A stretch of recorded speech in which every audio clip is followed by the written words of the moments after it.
Hello, good afternoon, students. Voice is audible.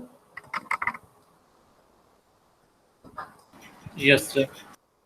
Okay. Today we discuss about the introduction of macro, implementation of macro, and the most innovative is the how to create user-defined header files. Okay. That means कि as we know that header file predefined header files के बारे में हम लोग already पढ़ भी चुके हैं स्टेडियो फोनियो math.h इस तरीके से। लेकिन यहाँ पे अभी तक हमने हेडर फाइल क्रिएट करना नहीं सीखा है। ठीक है, तो आज हम लोग ये भी देखेंगे how to create user define, that means की our own header files. Okay, next जो कॉन्सेप्ट है वो यूज लास्ट में देखेंगे, concept of call by value and call by reference. Okay, तो फर्स्ट ऑफ ऑल स्टार्ट हम लोग करते हैं मैक्रो से। What is the concept of macro? देखिए, बेसिकली सबसे पहले ये चीज समझ लीजिए कि मैक्रो और फंक्शन दोनों में डिफरेंस क्या है। ठीक है ना, बेसिकली जो काम फंक्शन का है सेम प्रोसेस मैक्रो का ही है, लेकिन जो मैक्रो जो हम लोग यूज दोनों में, एक तो पहला डिफरेंस है वो है डिक्लेरेशन का। फंक्शन हम कहाँ बनाते हैं?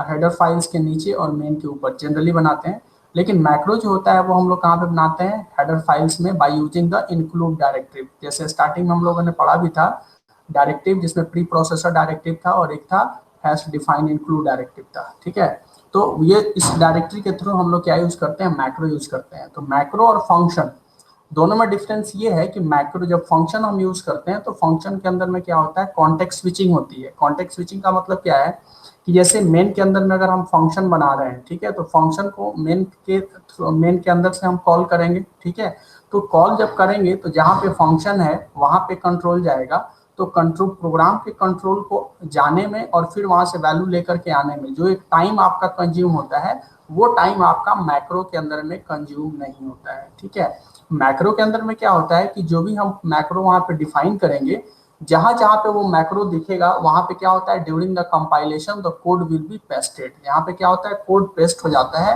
मैक्रो के अंदर में कॉलिंग नहीं होती है, लेकिन फंक्शन के अंदर में कॉलिंग होती है। ठीक है, तो दैट मीन्स कि मैक्रो क्या कर सकता है? इंटरनली हमारे प्रोग्राम के साइज को क्या कर सकता है? रिड्यूस कर सकता है, लेकिन जो एग्जीक्यूशन होगा वो क्या होगा? यहाँ पे फास्ट होगा। क्लियर है? दूसरा कॉन्सेप्ट ये है कि macro is generally used only for the macro is generally used only for the small code of program, जहाँ पे आपका कोड जो है वो थोड़ा कम हो, दैट मीन्स की लाइन ऑफ इंस्ट्रक्शन कम है, तो वहाँ पे तो हम मैक्रो यूज करेंगे।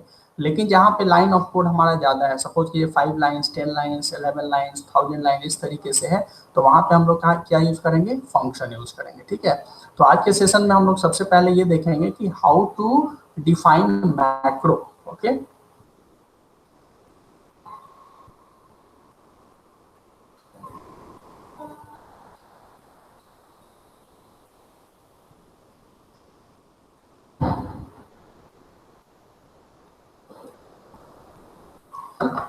First is the macro. Macro सबसे पहले लिखते हैं मैक्रो वर्सेज फंक्शन। ठीक है, मैक्रो और फंक्शन में क्या यूज है? ठीक है, सबसे पहले मैक्रो कैसे डिफाइन कर? सबसे पहले है डिक्लेरेशन। सबसे पहला पॉइंट क्या है हमारा?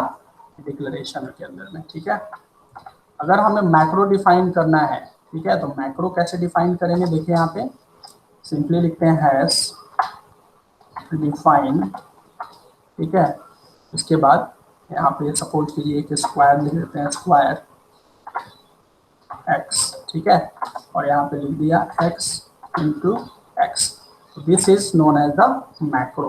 ठीक है, इसका मतलब ये है कि अगर अगर मान लीजिए यहाँ पे हम लिख रहे हैं प्रोग्राम में प्रिंट एफ, यहाँ लिख दिया हमने %b कॉमा, और यहाँ लिख दिया स्क्वायर, और यहाँ लिख दिया 5। ठीक है, तो जब हमारा प्रोग्राम कंपाइल होगा तो इस स्क्वायर 5 के जगह पे यहाँ पे जो है ये क्या पेस्ट हो जाएगा? इस जगह पे पेस्ट हो जाएगा 5 इंटू 5।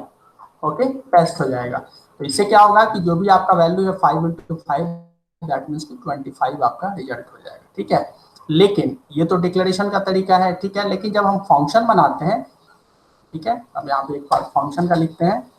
फंक्शन के लिए क्या लिखते हैं, अगर हमें बनाना होगा तो लिखेंगे void स्क्वायर, यहाँ पे एक पैरामीटर मान लीजिए पास कर लेंगे int x, उसके बाद इसके अंदर में लिखेंगे printf स्लैश %d कॉमा, इसके बाद क्या लिखेंगे यहाँ पे x इंटू x। हो गया। तो ये तरीका होगा आपका फंक्शन लिखने का, ठीक है। तो आप ये देख रहे हो कि सबसे पहला जो डिफरेंस है दोनों में वो डिक्लेरेशन में, यहाँ पे जो आपका लाइन ऑफ कोड है वो बहुत ही कम शॉर्ट है, और यहाँ पे जो लाइन ऑफ कोड है इसके अंदर में आपका टाइम ज्यादा लगेगा, ठीक है। सेकंड जो है इसके अंदर में second difference is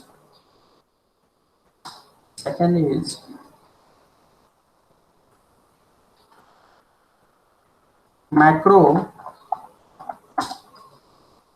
usage paste of the code during the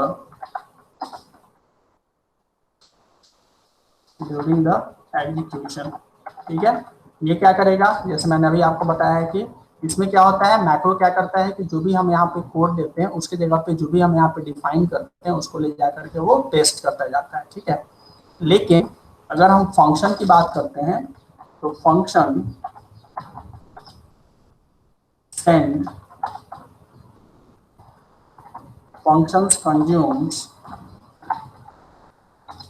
its time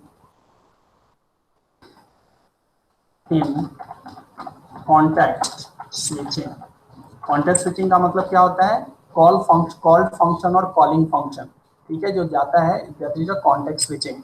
जब हम फंक्शन को कॉल करते हैं तो वो जाता है फंक्शन के पास, ठीक है, तो इसको हम क्या बोलते हैं कॉन्टेक्स्ट स्विचिंग। और जब वैल्यू रिटर्न लेके आना होता है तो फिर वहां से फिर आपका कहाँ पे आता है, मेन के अंदर में। तो this approach is known as the context switching, ठीक है। दूसरा है, तीसरा जो इसमें डिफरेंस है, और difference is macro is best suited for small programs, ठीक है ना। ये क्या है, स्मॉल प्रोग्राम्स, दैट मीन्स कि जिसके अंदर में number of instruction should be less, ठीक है ना, यानी कम होने चाहिए, ठीक है, क्लियर है। और जो फंक्शन है, function is best suited when the code is, या लाइन ऑफ कोड बोल सकते हैं, line of code is very large, ठीक है ना। तो ये हो गया आपका। तो ये बेसिकली मैंने आपको तीन डिफरेंस बताया। कहीं पे भी आप जाते हैं तो पूछा भी जाता है कि what is the difference between macro and function, ठीक है। तो यहाँ पे सबसे पहला डिक्लेरेशन में है। दूसरा है कि मैक्रो क्या करता है, जो भी हम मैक्रो अगर बना रहे हैं तो वहाँ पे कॉपी पेस्ट का कॉन्सेप्ट होता है during the execution of the program. लेकिन फंक्शन क्या करता है, फंक्शन में ऐसा नहीं होता है। फंक्शन क्या करता है, कॉन्टेक्स्ट स्विचिंग करता है, यानी जितनी बार हम फंक्शन को कॉल करेंगे उतनी बार हमारा कंट्रोल वहां पे जाएगा और फिर वैल्यू को लेके जाएगा। तो आने में और जाने में, ठीक है ना, उसमें जो टाइम लगेगा उसको दैट इज द, ये क्या होगा, एक कंज्यूम टाइम करेगा, जिससे आपका एग्जीक्यूशन टाइम क्या हो जाएगा, स्लो हो जाएगा। नेक्स्ट है macro is best suited for the small programs, number of instruction should be less, and function is best suited when the line of code is very large. That means कि number of instruction जो होंगे वो क्या होंगे, बहुत ज्यादा होंगे, ठीक है। दैट मीन्स कि अगर सपोज कि ये स्क्वायर करना है, क्यूब करना है, इस तरीके का कोई छोटा छोटा अगर प्रोग्राम करना है आपको, तो उसके लिए हम मैक्रो यूज कर सकते हैं, ठीक है। अब यहाँ पे देखते हैं how to create a macro, okay.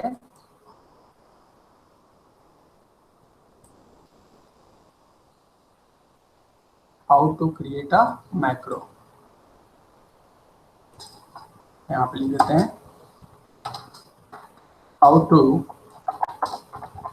Create a macro, ठीक है। मैक्रो कैसे क्रिएट करते हैं, तो मैक्रो क्रिएट करने के लिए सबसे पहले हम क्या यूज करते हैं, डिफाइन डायरेक्टिव, बताया था ना, इंक्लूड डायरेक्टिव और डिफाइन। तो डिफाइन डायरेक्टिव को हम क्या बोलते हैं, यूजर डिफाइंड डायरेक्टिव बोलते हैं। ठीक है, यहाँ पे लिखते हैं डिफाइन। ओके, अब सपोज कीजिए कि हमें क्या करना है, स्क्वायर करना है। ठीक है, अब देखिए यहाँ पे इस पे एक क्वेश्चन भी पूछा जाता है, मैं अभी आपको बताऊंगा वो क्वेश्चन, स्क्वायर एक्स, और यहाँ पे लिखते हैं एक्स इंटू एक्स। ठीक है, ये लिखा हुआ है, स्मॉल है, एक्स इंटू एक्स, ये लिख दिया मैंने। ठीक है, अब यहाँ पे एक काम करते हैं, इसको थोड़ा सा पहले एक बार रन करा के देखते हैं, फिर मैं जो मेन इंपॉर्टेंट क्वेश्चन है होगा वो मैं आपको बताऊंगा। इसमें सपोज कीजिए यहाँ पे लिख दिया हमने ये नहीं भी लिखेंगे तभी कोई दिक्कत नहीं है, क्लियर स्क्रीन कर देते हैं, डायरेक्टली वैल्यू ही दे देते हैं। ठीक है,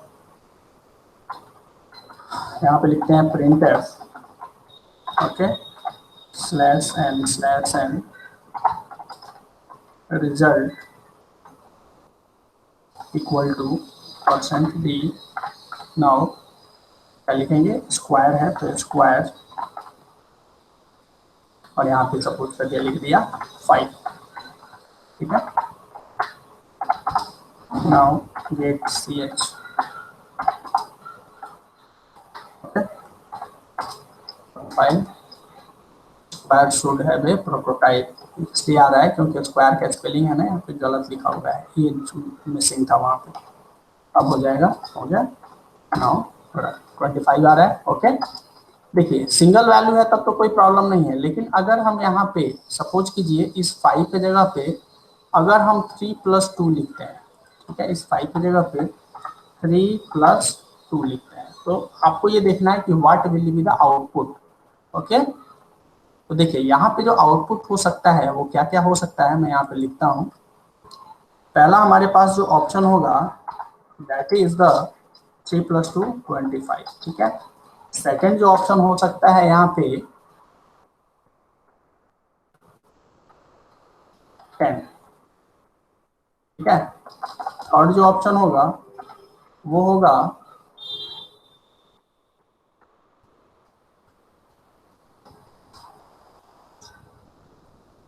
11।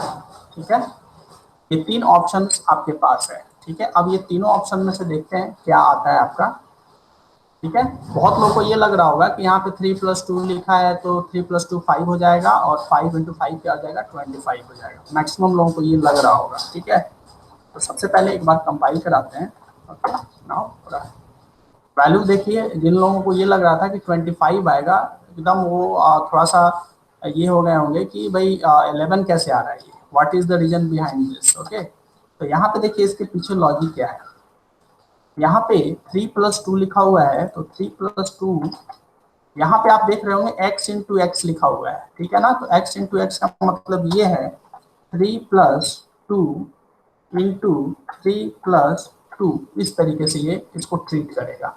ठीक है ना, तो यहाँ पे क्या हो जाएगा, जब इस तरीके से कैलकुलेशन होगा तो सबसे पहले होगा 3, देन 2 × 3 कितना हो गया 6, और फिर प्लस कितना हो गया 2, that is equal to 11। Clear है। ओके, तो अब आप इस तरीके का क्वेश्चन हमेशा आता है, कभी भी आप प्लेसमेंट्स के लिए या इस तरीके एग्जाम जाते हैं तो इस तरीके का क्वेश्चन आता ही आता है। मैक्रो से ऐसे ही क्वेश्चन तो जनरली हम लोग क्या करते हैं, 3+2 ऐड कर दिया 5 और लेकर के 25, क्योंकि आपको ये लगता है कि सिंपली कैलकुलेट हो जाएगा, लेकिन ऐसा नहीं होता है। यहाँ पे क्या होता है, इस x के जगह पे क्या चला जाएगा, 3+2 चला जाएगा, और इस x के जगह पे 3+2। हाँ, ये 25 कब होगा, जब हम इस x को ब्रैकेट में डाल देंगे। सपोज कीजिए जो ये जो x है हमारा, इसको हमने ब्रैकेट में डाल दिया, और इसको भी एक ब्रैकेट में डाल दिया। ओके, ठीक है, यहाँ पे देखते हैं ब्रैकेट में डाल दिया ना। अब इसको एक बार कंपाइल करके देखते हैं, देखिएगा रिजल्ट क्या आता है। आ गया ना 25। क्लियर है, दैट मीन्स कि जो बॉडमास का रूल है तो ब्रैकेट का इस तरीके का, तो वो सबसे पहले ब्रैकेट के अंदर एक्शन परफॉर्म होगा, उस के बाद आपका स्क्वायर होगा। क्लियर है, तो इस तरीके से आपने देखा कि डिफरेंट डिफरेंट वर्क्स को भी हम लोग परफॉर्म कर सकते हैं। फॉर एग्जाम्पल जैसे आप निकालते हैं एस, यहाँ पे कोई कांस्टेंट वैल्यू भी डाल सकते हैं हम लोग। ठीक है, क्या डाल सकते हैं, कांस्टेंट वैल्यू। अगर मान लीजिए कि सपोज कीजिए कि अगर आपको कोई एक ऐसा वैल्यू रखना है, जनरली आप देखते होंगे कि जब हम लोग ये निकालते हैं सर्कल का, तो उसमें एक पाई का वैल्यू हम लोग बार बार यूज करते हैं। या तो हम लिख देते हैं 3.14 लिखना होता है, या हम क्या करते हैं कि सिंपली एक पाई का इक्वल टू 3.14 लेकर के फिक्स कर देते हैं। ठीक है, तो अगर यहाँ पे हम लिख दें डिफाइन पाई और यहाँ लिख दिया 3.14, क्लियर है? इसका मतलब कितना हो गया, यहाँ पे पाई जहां जहां पे हम पाई लिखेंगे वहां पे वैल्यू क्या आ जाएगी, 3.14 आएगी। ठीक है, अब यहाँ पे देखते हैं नेक्स्ट में को यूज करते हैं। Next printf /n result value कर देते हैं, या पाई लिख देते हैं, पाई इक्वल टू परसेंट, क्या है, फ्लोट है ना वो, ठीक है, एफ लिख देते हैं एक बार और यहाँ लिख देते हैं आई। एक बार वैल्यू देखते हैं प्रिंट क्या कर रहा है ये, हो गया नो, आ गया 3.14, क्लियर है? पाई का वैल्यू तो आ रहा है, लेकिन अगर हम चाहें, मान लीजिए कि पाई इंटू, अगर हम एक रेडियस ले लेते हैं, ठीक है ना, यहाँ पे सपोज कीजिए लिख लेते हैं इंट RADIUS रेडियस, ठीक है, इक्वल टू लिख देते हैं 7, ठीक है, तो यहाँ पे लिखते हैं पाई इंटू, क्या लिख सकते हैं, स्क्वायर लिख सकते हैं, क्योंकि पाई आर स्क्वायर होता है ना, तो स्क्वायर वहां पे तो ऑलरेडी हमने डिफाइन किया हुआ है, स्क्वायर एक्स का मतलब क्या है, एक्स इंटू एक्स, तो यहाँ पे स्क्वायर एक्स की वैल्यू कितनी है, जो हमारा रेडियस है, तो यहाँ पे निकाल देते हैं RADIUS रेडियस, ठीक है, देन इसको क्या करते हैं, क्लोज कर देते हैं, क्लियर है? फिर एक बार कंपाइल करके देखते हैं, कलर दे रहा है यहाँ पे, क्यों दे रहा है, देखिए इंट रेडियस लिखा हुआ है ना, यहाँ पे 7 के आगे सेमीकोलन नहीं लगा हुआ है। ओके, कंपाइल नाउ, ठीक है, 153.86 आ गया। तो इस तरीके से आपने देखा कि हम छोटा छोटा जो भी कोड्स है उसको भी यूज कर सकते हैं। ठीक है, अब जैसे छोटे कोड्स में अगर हम बात करते हैं, सपोज कीजिए कि एरिया ऑफ रेक्टेंगल सपोज कीजिए निकालना है हमें, ठीक है, तो एरिया ऑफ रेक्टेंगल के लिए क्या लिखते हैं, हैश डिफाइन, सपोज की लिख देते हैं एरिया, है ना, एरिया कितने पैरामीटर आते हैं इसके अंदर में, एल और बी, एक लेते हैं एल और यहाँ पे लिख देते हैं कॉमा बी, तो जैसे ही एल और बी देंगे हमारा वैल्यू क्या हो जाएगा, और मल्टीप्लाई के लिए बता देगा ये, एल इंटू बी कर देगा। तो ये इसके लिए भी एक जनरली हम क्या है तो फंक्शन बना सकते हैं, लेकिन हमने यहाँ पे फंक्शन नहीं बनाया है। ठीक है, हमने डायरेक्टली क्या किया है, मैक्रो बना दिया। अब इसको भी यूज करके देख सकते हैं, printf /n area equal to %d comma area, value डाल देते हैं यहीं पे, सपोज ये 12 और यहाँ पे डाल दिया 18। ठीक है, तो क्या आ जाएगा, 12 और 18 जो भी मल्टीप्लाई होने के बाद जो भी वैल्यू होगा, तो 12 और 18 को जब आप मल्टीप्लाई करेंगे तो value will be 216। Okay, now clear है? तो आप यहाँ पे आपने ये देखा कि सिंपल छोटा छोटा कोड्स के लिए आपको अलग से कोई फंक्शन लिखने की जरूरत नहीं है, हम लोग उसको क्या कर सकते हैं, मैक्रो के थ्रू भी उसको यूज कर सकते हैं। Okay, clear?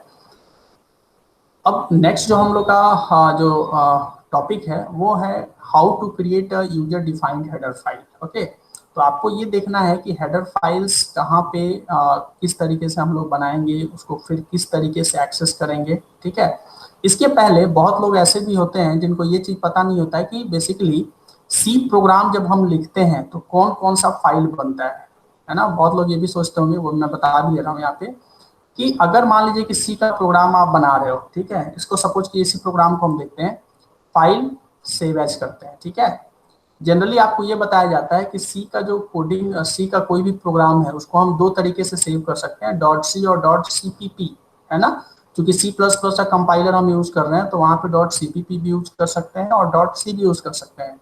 लेकिन ये मैं आपको इसलिए बता रहा हूँ, आप ये सोच रहे होंगे ये तो बहुत सा कॉमन सा क्वेश्चन है, ठीक है, लेकिन ऐसा नहीं है। ये अगर आपसे कोई पूछता है कि what are the different extension of the C program, तो ऐसा नहीं है कि सी और सीपीपी होगा, सी और सीपीपी के अलावा भी कोई भी डॉट के बाद 3 अगर आप कैरेक्टर्स दे रहे हैं तो it will be treated as a extension. Okay, for example जैसे मान लीजिए कि ए बी सी नाम रख दिया इसका मैंने, डॉट अगर लिख दिया 1 2 3 ले लिया। अब आप ये सोचेंगे ठीक है ले तो रहा होगा लेकिन हो सकता है ये कंपाइल ना करे, ठीक है इसको भी चेक करते हैं, कंपाइल हो रहा है और नाउ रन भी हो रहा है, ठीक है। तो इसका मतलब ये है कि एक्सटेंशन आपका यहाँ पे ऐसा कुछ नहीं है कि डॉट सी ही होगा और डॉट सीपीपी होगा, इसमें आप कोई भी एक्सटेंशन दे सकते हैं। जैसे 1 2 3 लिखा है, अब यहाँ पे एक बार और सेव एज कर देते हैं, सपोज कीजिए कि हम एक्स वाई जेड कर देते हैं, लेकिन हमेशा ये चीज देखिएगा कि डॉट के बाद सिर्फ 3 ही कैरेक्टर को लेगा, आइडेंटिफाई करेगा। अगर मान लीजिए एक्स वाई जेड 2 लिख दिया तो ये नहीं लेगा, देख रहा है ना, एक्स वाई जेड क्या लिख दिया 2, उसके बाद हमने नहीं लिखा था, अभी फिर से करते हैं और फाइल सेव है, यहाँ पे मान लीजिए लिख देते हैं x y z dot a b c और यहाँ कर दिया पी, क्या गया पी हटा दिया ना वहां से, ठीक है। तो दैट मीन्स कि एक्सटेंशन जो होगा वो हमेशा 3 ही कैरेक्टर्स का लेगा और वो कैरेक्टर्स ऐसा नहीं है कि डॉट सी या डॉट सीपीपी हो सकता है, इसके अलावा कोई भी कैरेक्टर से हो सकता है। क्लियर है। इसके बाद जब हम प्रोग्राम को बनाते हैं, ठीक है, तो एक जो हम कोड यहाँ पे लिख रहे हैं, ठीक है ना, जैसे x y dot a b c लिखा, तो this is known as the dot c या डॉट सीपीपी, जो भी हम कोड लिखते हैं that will be known as the source code. तो जो हमारा सोर्स कोड होता है, देखिए यहाँ पे बता रहे हैं, सबसे पहले क्या बनता है यहाँ पे, एक बनता है सोर्स कोड। ओके, प्रोग्राम किस तरीके से, सोर्स कोड। ओके, इसके बाद सोर्स कोड के बाद आपका क्या बनता है, प्रोग्राम आफ्टर कंपाइलेशन, जब हम इसको कंपाइल करेंगे तो कंपाइल करने के बाद बन जाता है एक ऑब्जेक्ट कोड, ठीक है, ऑब्जेक्ट कोड, ठीक है। डॉट ओबीजे फाइल बनती है, ठीक है ना, क्या बोलते हैं डॉट ओबीजे, जैसे x y z dot CPP है ना, तो इसका फाइल क्या बन जाएगा x y z dot OBJ. जब आप इसको रन कराएंगे, ठीक है, जैसे ही आप रन कराएंगे तो एक फाइल बन जाएगा exe फाइल, जिसको बोलते हैं एग्जीक्यूटेबल, ठीक है। इसी फाइल को हम लोग क्या करते हैं, जब भी आप कोई सॉफ्टवेयर बनाते हैं तो इसी एग्जीक्यूटेबल फाइल को हम क्या करते हैं अपने कस्टमर्स को देते हैं, ठीक है ना। तो क्या बन गया, एक सोर्स कोड फाइल हो गया, ऑब्जेक्ट कोड बन गया, एक एग्जीक्यूटेबल फाइल हो गया, जिसको बोलते हैं, इसका जो एक्सटेंशन होता है बता देते हैं, इसका एक्सटेंशन क्या हो सकता है सोर्स कोड का, ऑलरेडी मैंने आपको बता दिया, एक तो हो सकता है डॉट सी, ओके, दूसरा हो सकता है डॉट सीपीपी और इसके अलावा हो सकता है डॉट एक्स वाई जेड, कुछ भी हो सकता है, ठीक है। ऑब्जेक्ट कोड में आते हैं, इसका जो एक्सटेंशन होता है, इसका एक ही एक्सटेंशन होता है जो कि सिस्टम जनरेटेड होता है डॉट ओबीजे, और जो exe फाइल होता है उसका होता है डॉट exe, ठीक है। तो ये जो ऑब्जेक्ट फाइल होता है that will B not a human readable file, जैसे हम बोलते हैं ना आपको कि सोर्स कोड कंपाइल करने के बाद वो पूरा का पूरा मशीन कोड में चेंज होता है, तो that is the part of the object code, that means की जो मशीन कोड है that is the object code. वो क्या होता है कंप्यूटर रीडेबल फॉर्मेट होता है, ह्यूमन रीडेबल फॉर्मेट आपका नहीं होता है। एग्जीक्यूटेबल फाइल जैसे ही हम प्रोग्राम को एक बार कंपाइल करके एग्जीक्यूट कराते हैं तो एक exe फाइल क्रिएट हो जाता है आपका, ठीक है ना, जिसको हम बोलते हैं डॉट exe से। अब यहाँ पे आपको ये चीज है, ये फाइल तो बन रहा है, लेकिन ये बेसिकली जो हेडर फाइल्स हम लोग यूज कर रहे हैं स्टीडियो कोनियो इस तरीके से, ये हेडर फाइल रहता कहाँ है और कितने नंबर ऑफ हेडर फाइल्स कितने होते हैं, तो अप्रॉक्स अगर आप देखेंगे तो आपका जो नंबर ऑफ हेडर फाइल्स है अप्रॉक्स 48 से 50 के बीच में आपके हेडर फाइल्स होते हैं पूरे सी में, ठीक है। अब इसको एक बार हम लोग चेक करते हैं कहाँ पे होता है ये,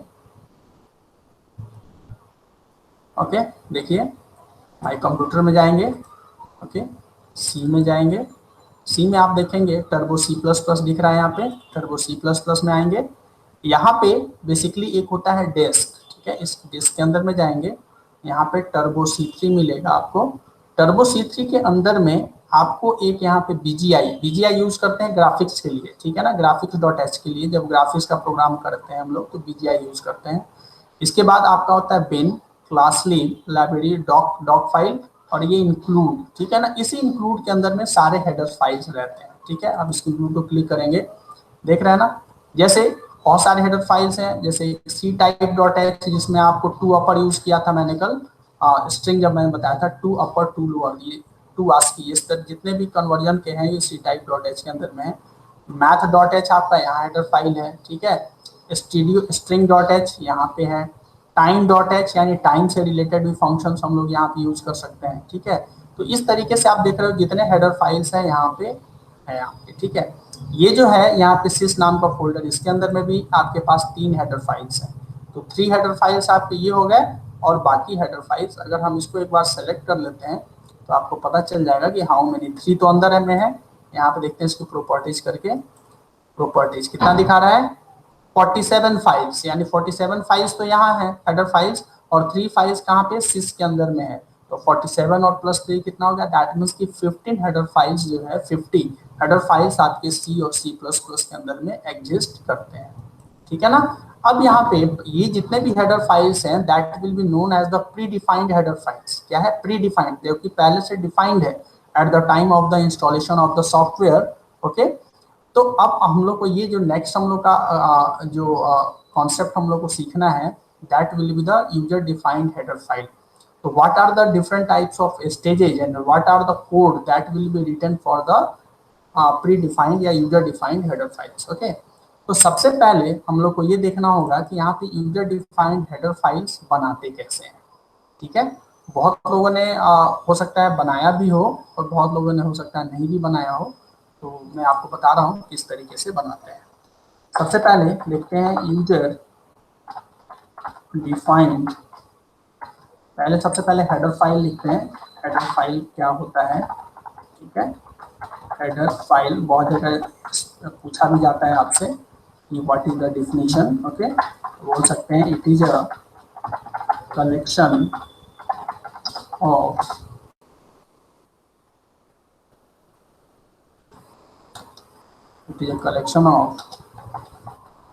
predefined, pre-compiled and pre-processed functions, okay, pre-processed function, ठीक है। ये आपका हेडर फाइल का डिफिनीशन है, ठीक है। ये क्या है, प्री डिफाइंड है, प्री कंपाइल्ड है। जैसे आप हेडर फाइल बनाते हैं तो हेडर फाइल क्या है, just like a collection of the different types of functions, okay. लेकिन वो जो फंक्शंस बनाए गए हैं ऐसा नहीं है दैट मीन्स कि उसके लिए भी आपने क्या किया, कोड लिखा है, ठीक है ना। जैसे वहां पे हेडर फाइल बनाया गया तो that will be written for code, okay. तो उस कोड को हमने यूज किया हुआ है वहां पे भी।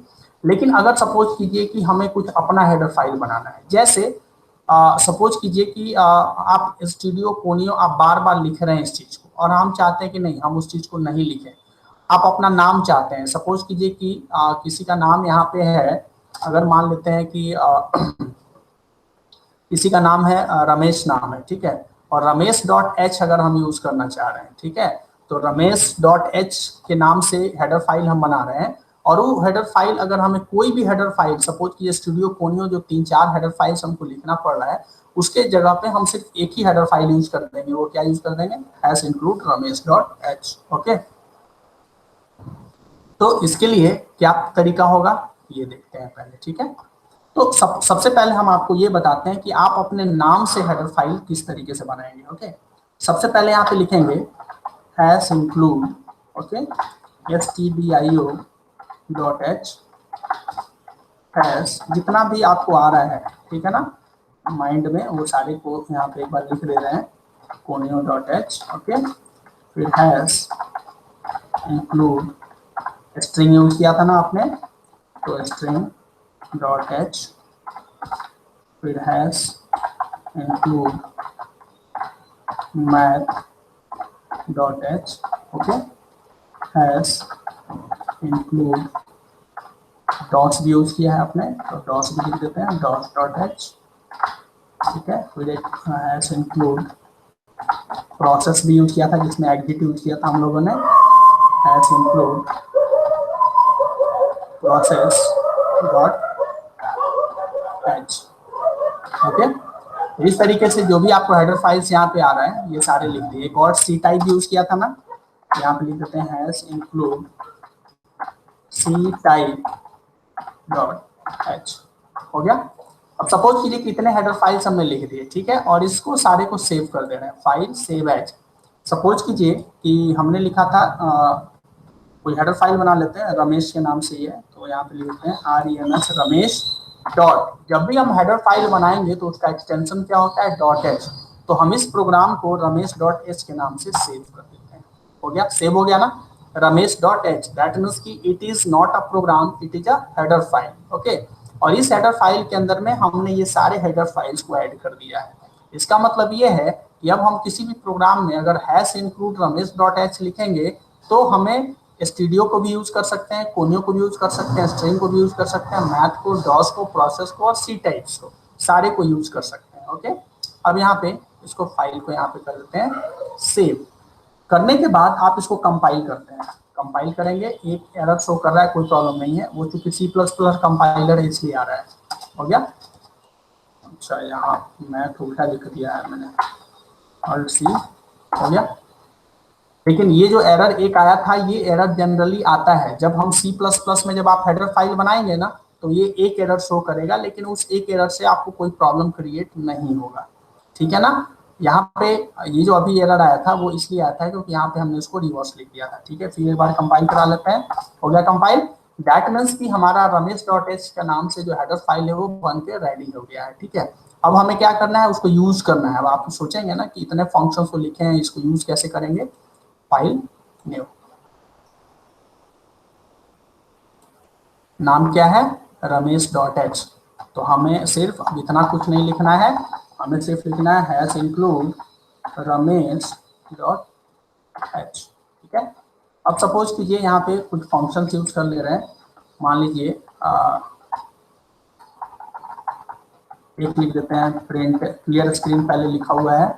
ठीक है, यहाँ पे प्रिंट एफ फंक्शन यूज कर लेते हैं। सपोज कीजिए यहाँ पे लिखते हैं /n/n हेलो रमेश। ठीक है, हेडर फाइल के बारे में आ गया यहाँ पे। इसके बाद ये प्रिंटफ जो हमारा फंक्शन है वो किसके अंदर में डिफाइन था, स्टूडियो डॉट एच के अंदर में डिफाइन था, लेकिन हमने स्टूडियो डॉट एच नहीं लिखा है। ठीक है, कोई प्रॉब्लम नहीं है, यहाँ पे मैं लिख भी दे रहा हूँ किस किस हेडर फाइल से एसोसिएटेड है ये studio डॉट एच। क्लियर है, क्लियर स्क्रीन किससे एसोसिएटेड है, कोनियो डॉट एच। ओके, अब मान लीजिए कि हम एक स्ट्रिंग यूज कर ले रहे हैं। सपोज कीजिए प्रिंट एफ, यहाँ लिख दिया /n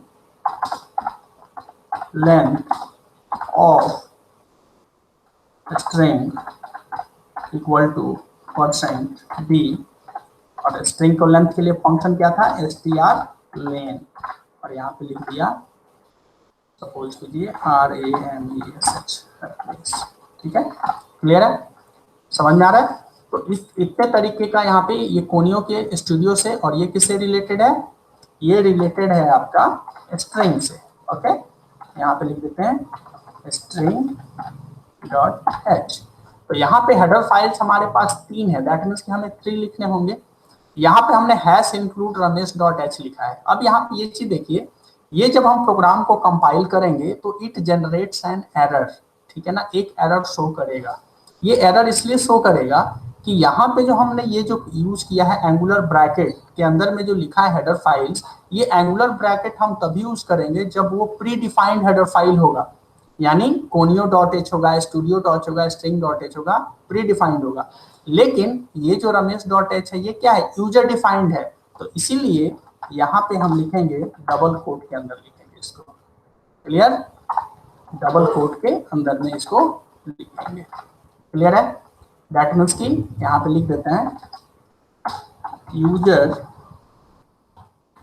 डिफाइंड हेडर फाइल। ठीक है, अब ये जो डबल कोट में लिखने का मतलब देखिए ये है, क्योंकि जनरली जो हमारा प्रोग्राम जो सेव होता है वो कहाँ पे होता है, बिन में। तो जो हमने हेडर फाइल जो बनाई है प्री डिफाइंड, वो कहाँ पे सेव है, बिन के अंदर में सेव है। ठीक है, ये रमेश डॉट एच को अगर हम एंगुलर ब्रैकेट में लिख सकते हैं, कब लिखेंगे, जब जहां पे मैंने अभी आपको लोकेशन दिखाया था ना, जितने हेडर फाइल्स हैं जो इंक्लूड के अंदर में है, अगर इस फाइल को कॉपी करके हम ले जाकर के इंक्लूड के अंदर में अगर Ramesh dot H header file को पेस्ट कर देंगे, उस केस में हम क्या यूज कर सकते हैं, एंगुलर ब्रैकेट भी यूज कर सकते हैं। समझ में आ गया ना? दैट मीन्स कि उस पर्टिकुलर लोकेशन जहाँ पे pre defined already header files available हैं, वहां पे अगर हम इस हेडर फाइल को ले जाकर के अगर पेस्ट कर दें, ठीक है, तो क्या होगा, उस केस में हमारा एंगुलर ब्रैकेट पे कोई एरर शो नहीं करेगा। लेकिन जनरली यूजर डिफाइंड जो भी हेडर फाइल होता है उसको हम डबल कोट में इसलिए देते हैं क्योंकि उसका लोकेशन क्या होता है, अलग होता है। ठीक है ना? अब इस प्रोग्राम को एक बार कंपाइल करते हैं।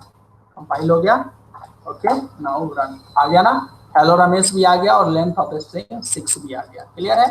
तो इस तरीके से आपने देखा कि हम लोग सिर्फ अपने नाम से भी एक हेडर फाइल क्रिएट कर सकते हैं, जो कि कहाँ पे उसको यूज कर सकते हैं, जहाँ पे हम लोग स्टूडियो, कोनियो, मैथ, ये सब। तो मैंने जितने भी हेडर फाइल्स लिखे हैं 6 और 7, सातों की प्रॉपर्टीज को कौन यूज कर रहा है, रमेश डॉट एच यूज कर रहा है।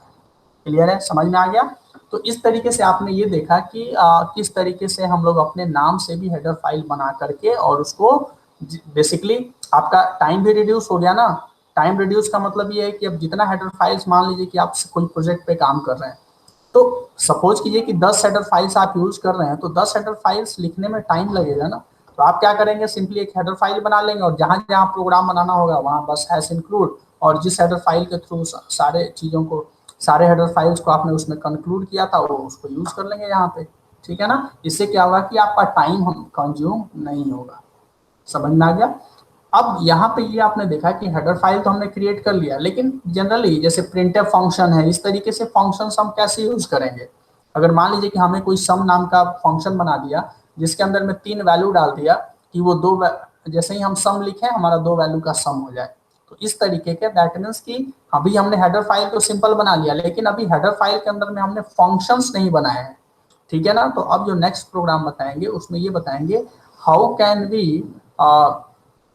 how can we define the functions in a header file. Okay,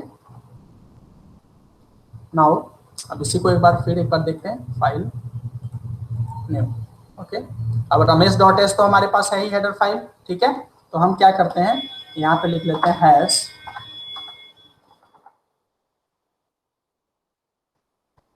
include Ramesh dot H, ये हेडर फाइल। ठीक है, ये लिख दिया। अब यहाँ पे क्या करते हैं, एक फंक्शन बनाते हैं void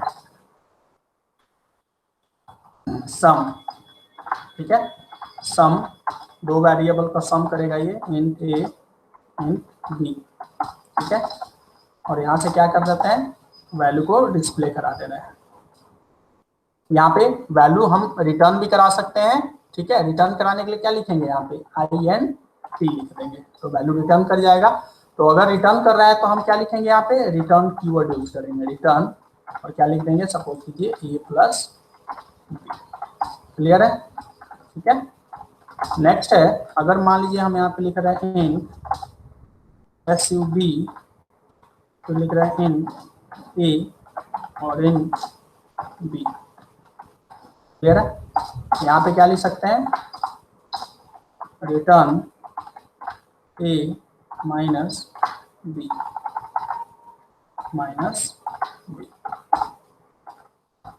ओके, अब सपोज कि हमने यहाँ पे 2 फंक्शन बना लिया, एक का नाम है सम है जिसके अंदर में 2 पैरामीटर है, और यहाँ पे भी सम है उसके अंदर में 2 पैरामीटर है।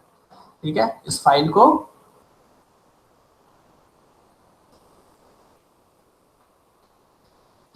सेव कर लिया, यहाँ से सेव, सपोज कीजिए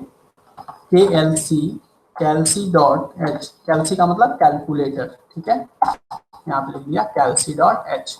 ठीक है, अब इस कैलसी डॉट एच के अंदर में रमेश डॉट एच तो हमारा है ही। ठीक है, और ये साथ में आपका ये भी है। ठीक है, अब यहाँ पे देखिए फाइल न्यू। अब हमें क्या करना है, उस दोनों फंक्शंस को यूज करना है। तो यहाँ पे लिखते हैं void, पहले क्या लिख देंगे, हैश इंक्लूड, क्या यूज किया था, रमेश डॉट एच। ठीक है, यहाँ लिख देते हैं void मेन। ओके, हमेशा ये चीज ध्यान रखिएगा, हेडर फाइल के अंदर में कभी भी मेन फंक्शन नहीं होता है। ठीक है, मेन फंक्शन अगर होगा तो वो तो प्रोग्राम बन जाएगा ना, फिर हेडर फाइल नहीं होगा। मेन हमेशा कहाँ पे होगा, जहाँ आपका प्रोग्राम एग्जीक्यूट करता है। वो आपका जो हेडर फाइल है वो सिर्फ कंपाइल किया हुआ है, वो एग्जीक्यूटेबल फाइल नहीं है। ये चीज़ हमेशा ध्यान रखना है। वाइड मेन, अब यहाँ पे लिख दिया सपोज कीजिए क्लियर स्क्रीन, ठीक है। अब हमें क्या करना है, सम और सब दोनों फंक्शन यूज करना है। तो यहाँ पे लिख दिया प्रिंट है /n/n sum equal to %d, value लिख दिया यहाँ पे। सम नाम था ना, ये दो वैल्यू डाल देते हैं, सपोज ये 10 और 15 हो गया। नेक्स्ट क्या किया था, सब था, तो प्रिंट है /n/n sub सब इक्वल टू %d, ओके। और यहाँ पे लिख दिया सब और 24 और यहाँ पे कर दिया 16, okay. Now let's see it. अब आप यहाँ पे देखेंगे ये जो कोड वहाँ पे यूज हो रहा था, ये कोड आपका वहाँ से वैल्यू लेके आ जाएगा, ओके। फाइल कंपाइल करा लेते हैं, हो गया। क्या कह रहा है, फंक्शन सम, अच्छा हाँ, किस नाम से हमने सेव किया था उसको, कैल्सी यूज किया था ना, इसलिए आ रहा है एरर, कोई नहीं, आ जाएगा। ओके, कैल्सी यूज किया था ना वहाँ पे, तो इस रमेश एच की जगह पे क्या लिख देंगे, वहाँ पे हेडर फाइल गलत लिख लिया, इसलिए एरर आ रहा था। कैल्सी डॉट एच इस नाम से बनाया था ना हेडर फाइल, यहाँ से कंपाइल किया। यहाँ पे क्या कह रहा है, नो फाइल,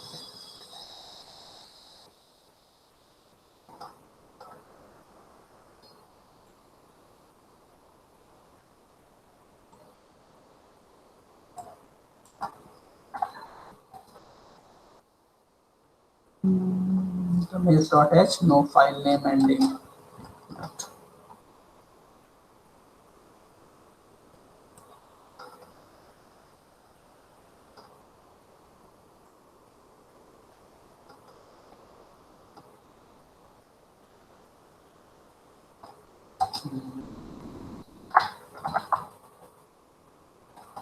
लो एक मिनट, मैं चेक कर ले रहा हूँ इसको। रमेश डॉट एच,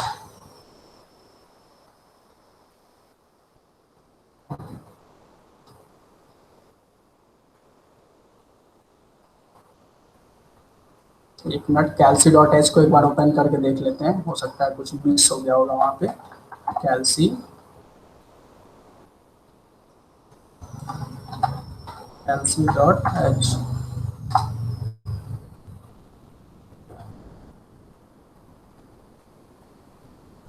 इसको एक बार हटा देते हैं यहाँ से, एंड सम, ठीक है।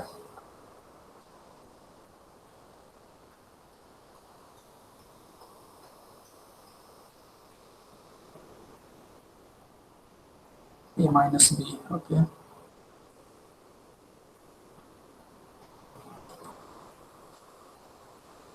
Save,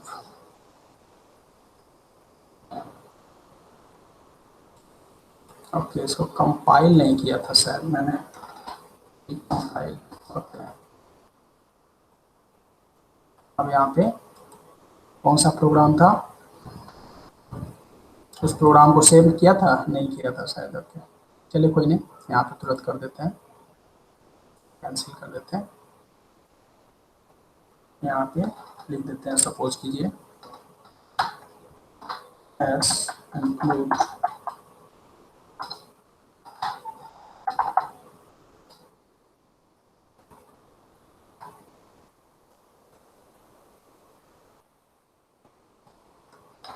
compile, okay. File new, अब यहाँ पे यूज कर सकते हैं s include Ramesh dot h, और क्या है, फंक्शन किसमें है, एस इंक्लूड CLC कैल्सी dot h, okay. void main now clear screen, then /n sum equal to %d comma, ठीक है, यहाँ पे सम और दो वैल्यू डाल देते हैं 10 और 15। बस इसी को एक बार डिस्प्ले करा के देख लेते हैं।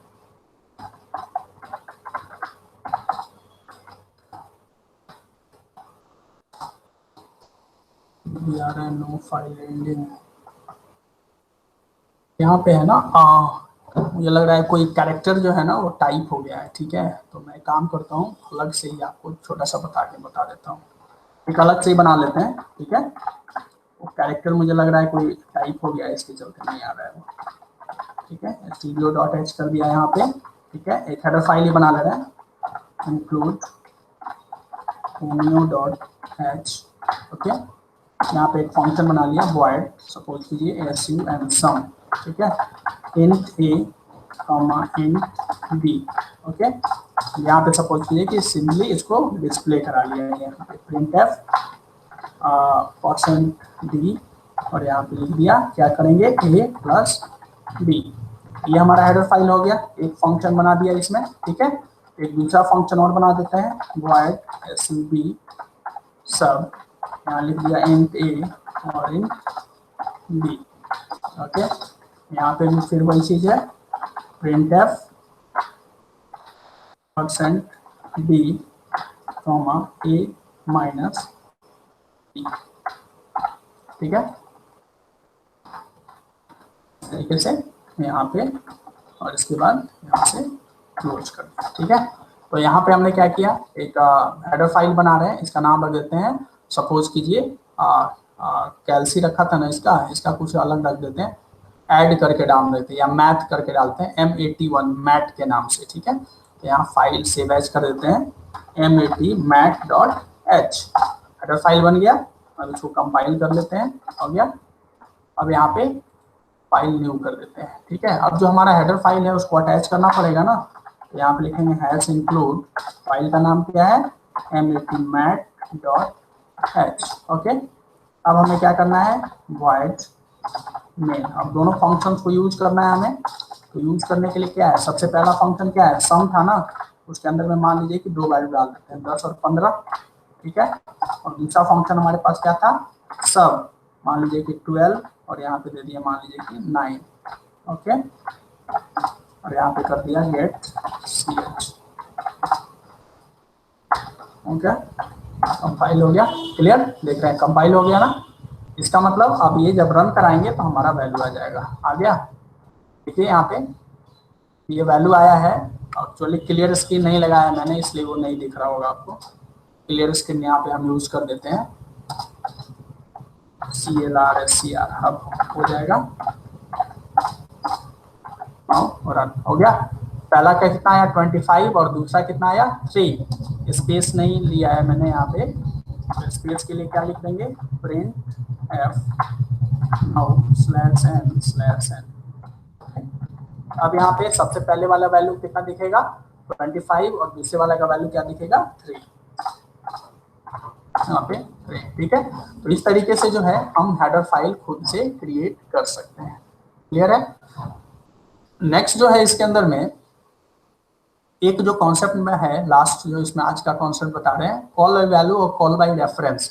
जनरली जब मैंने फंक्शन बताया था तो फंक्शंस में जितना भी बुक आप पढ़ते हैं उसके अंदर में ये चीज बताया जाता है कि function always returns a value. A value का मतलब है कि दैट मींस कि फंक्शन हमेशा सिंगल एक वैल्यू को रिटर्न करता है, लेकिन ऐसा नहीं है।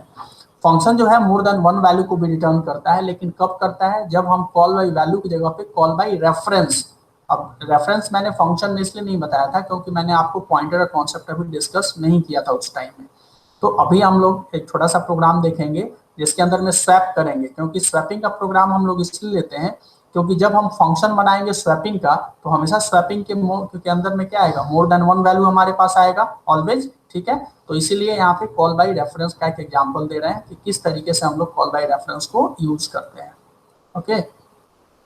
यहाँ पे एक प्रोग्राम लिख रहा हूँ मैं, इसको देखेंगे ध्यान से, stdio.h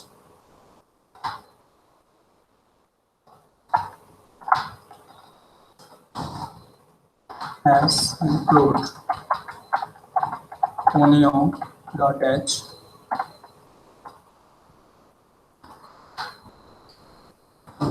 एक हम फंक्शन बनाएंगे स्वैपिंग के लिए, ठीक है। तो यहाँ पे लिखते हैं void swap, ठीक है।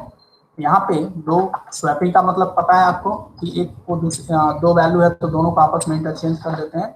मान लीजिए एक वैल्यू ले लेते हैं ए, लेते हैं इस सॉरी, ये जो एस्ट्रिक है ये किस टाइप का ऑपरेटर है, डी रेफरेंस ऑपरेटर है, यानी वैल्यू एट द एड्रेस, ठीक है।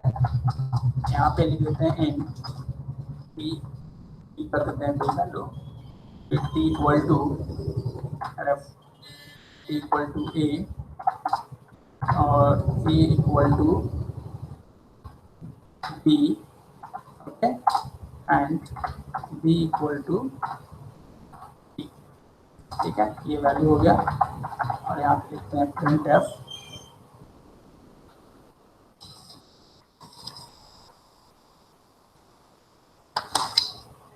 ठीक है, print f value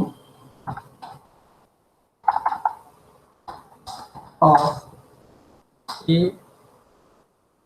and B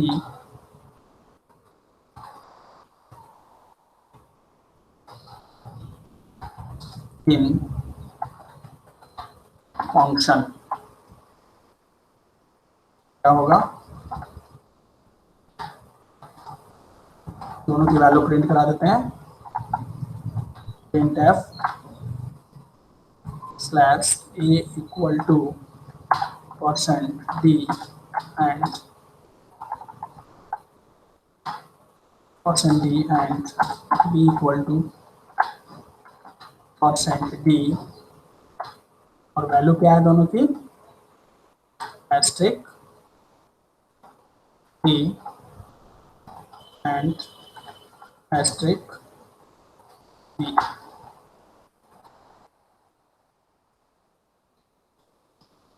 okay,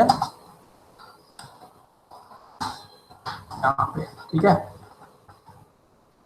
ये भी कर सकते हैं यहाँ पे। उसके अलावा जो हमारा प्रोग्राम लिखेंगे उसमें क्या लिखेंगे, void main, सपोज ये दो वैल्यू ले लेते हैं यहाँ पे, int a equal to 10 b equal to 20, ठीक है।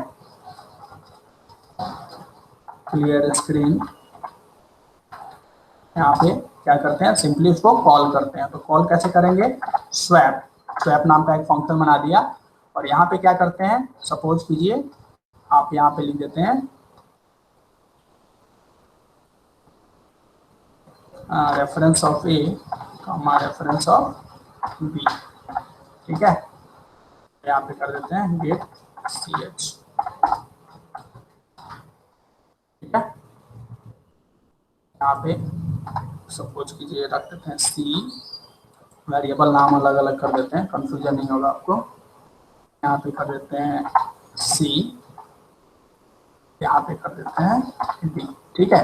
तो यहाँ पे हमने क्या किया, रेफरेंस, रेफरेंस का मतलब है यहाँ पे हमने एड्रेस भेजा, और यहाँ पे किस पे काम कर रहे हैं, वैल्यू एट द एड्रेस पे काम कर रहे हैं, यानी जो रेफर एक पे जो एड्रेस है तो ये पे वैल्यू कौन सी है 10, तो यहाँ पे आ गया 10 और 20, और फिर यहाँ पे जैसे आपको मैंने बताया था ना concept equal to a equal to b, b equal to t, तो इस तरीके से आपका वैल्यू क्या हो गया, स्वैप हो गया, ठीक है।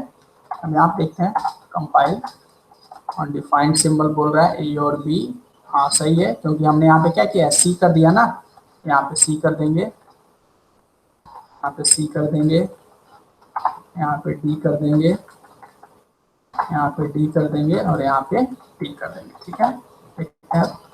नाउ हो गया ना, ए इक्वल टू 20 और बी इक्वल टू 10, ठीक है। एक तो ये तरीका है, दूसरा तरीका ये भी हो सकता है, यहाँ पे जैसे मान लीजिए इंटीजर कर दिया, ठीक है, दैट मीन्स कि हमारा वैल्यू क्या होगा, रिटर्न करेगा। तो रिटर्न करेगा इसका मतलब क्या है, रिटर्न करने के लिए हम क्या यूज करते हैं, रिटर्न कीवर्ड यूज करते हैं, यहाँ लिख देंगे रिटर्न। यहाँ पे जब हम लोग कॉल कर लेंगे स्वैप को, ठीक है, उसके बाद यहाँ पे लिख देंगे printf less than a equal to percent d and b equal to percent b, और यहाँ पे वैल्यू क्या आ गया, ए आर, ठीक है। Function should return a value, 0 कर देते हैं ना, हो गया ना। देखिए a इक्वल टू 20 और b इक्वल टू 10, ठीक है। देखिए यहाँ पे a इक्वल टू 20, तो a की वैल्यू कितनी थी 10 और b की वैल्यू 20, दोनों स्वैप हो गया। तो ये जो कॉन्सेप्ट है यहाँ पे आप देख रहे हैं ना, रिटर्न कितना वैल्यू कर रहा है, 2 वैल्यू, क्योंकि जब यहाँ पे स्वैप से हमने किया, इसी को चीज को हम क्या बोलते हैं, कॉल बाई रेफरेंस। यहाँ पे हम लोग वैल्यू नहीं भेजते, इसकी क्या भेजते हैं, एड्रेस। और एड्रेस जब किसी का चेंज होगा, ठीक है ना, हमेशा देखिए कभी भी एड्रेस किसी का चेंज नहीं होगा, वैल्यू हमेशा चेंज हो सकता है, लेकिन एड्रेस आपका उसका क्या होगा, कांस्टेंट होगा। इसीलिए यहाँ से जो वैल्यू जा रही है एड्रेस पे, तो यहाँ पे जो वैल्यू एस्टिक सी के अंदर में कौन सी वैल्यू जा रही है, जो उस एड्रेस पे है, यानी value at the address. Okay, तो यहाँ पे चला गया 10 और इसके में चला गया वैल्यू 20।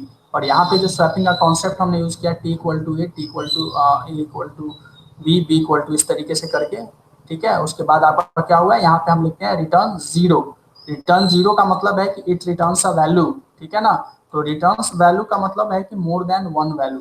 तो अगर कोई भी आपसे पूछता है कि function return more than 1 value को रिटर्न कर सकता है या नहीं कर सकता है, तो आप कॉन्फिडेंस से बोल सकते हैं कि it returns more than 1 value, but in case of the pointer, जब हम पॉइंटर यूज करेंगे उस केस में आपका ये वैल्यू रिटर्न करेगा।